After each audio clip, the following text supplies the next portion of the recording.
عالم صلی اللہ علیہ وسلم نے فرمایا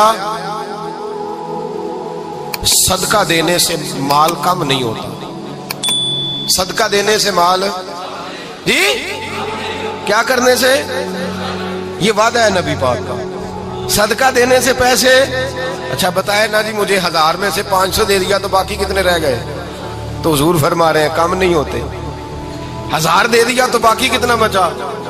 نہیں بھائی، میرے محبوب فرماتے ہیں تو اللہ کے رستے میں ایک دے، وہ تجھے 700 گنا کر کے واپس عطا فرمائے گا۔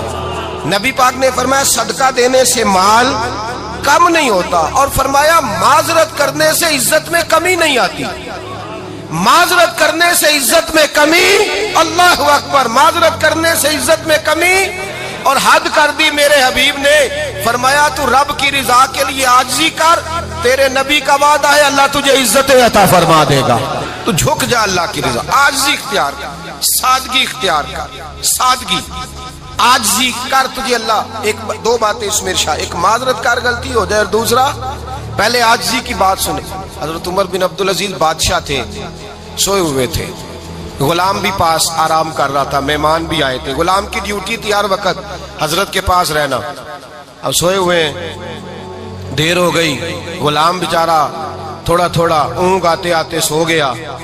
حضرت چراغ روشن تھا، کچھ لکھ رہے تھے، مہمان بیٹھا تھا، خادم سو گیا۔ اب چراغ نہ آہستہ آہستہ گل ہو گیا، بجھ گیا۔ حضرت اٹھے، بوڑھے آدمی تھے، چراغ صحیح کرنے۔ مہمان کہنے لگے حضور میں نہ کر دوں، میں نہ کر دوں۔ کہنے لگے نہیں تم مہمان ہو، مہمان سے خدمت نہیں لی جاتی۔ تو اس نے کہا غلام کو جگائیے۔ فرمانے لگے ابھی تو بیچارہ سویا ہے اور نیند سے بیدار کر دوں۔ خود گئے، اس میں تیل دوبارہ ڈالا، بتی ٹھیک کی، جلائی، واپس آ گئے۔ وہ مہمان، اب بادشاہ کا مہمان بھی تو کوئی بادشاہ ہی ہوگا نا۔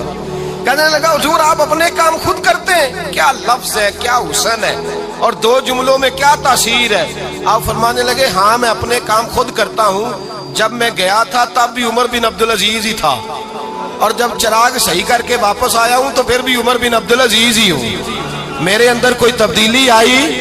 میں وہی ہوں جو گیا تھا۔ حضرت سیدنا فاروق اعظم رضی اللہ تعالیٰ عنہ فرماتے میں بیٹھا تھا، اور ابھی 3 دن ہوئے تھے نبی پاک صلی اللہ علیہ وسلم کے وصال ظاہری کو، میں بیٹھا ہوا تھا، 2-3 بچیاں آ گئی، اور حضرت ابوبکر صدیق رضی اللہ تعالیٰ عنہ کے سامنے آ کے بیٹھ کے رونے لگی۔ جناب صدیق اکبر رضی اللہ تعالیٰ عنہ کا بچیوں روتی کیوں ہو؟ تو کہنے لگے آپ خلیفہ بن گئے ہیں، جب سے ہمارے ابا کا انتقال ہوا تھا ہمارا ذریعہ معاش یہ تھا کہ ہم نے بکریاں رکھی ہوئی تھی، آپ روز آتے تھے، بکریوں کا دودھ دھوتے تھے، ہم پی بھی لیتی تھی، بیچ کے گزارا بھی کر لیتی، اب آپ تو خلیفہ بن گئے، کون آیا کرے گا؟ تو حضرت ابوبکر صدیق فرمانے لگے تمہیں پتہ ہے جو خلیفہ ہوتا ہے وہ تو خادم ہوتا ہے قوم کا، میں آیا کروں گا۔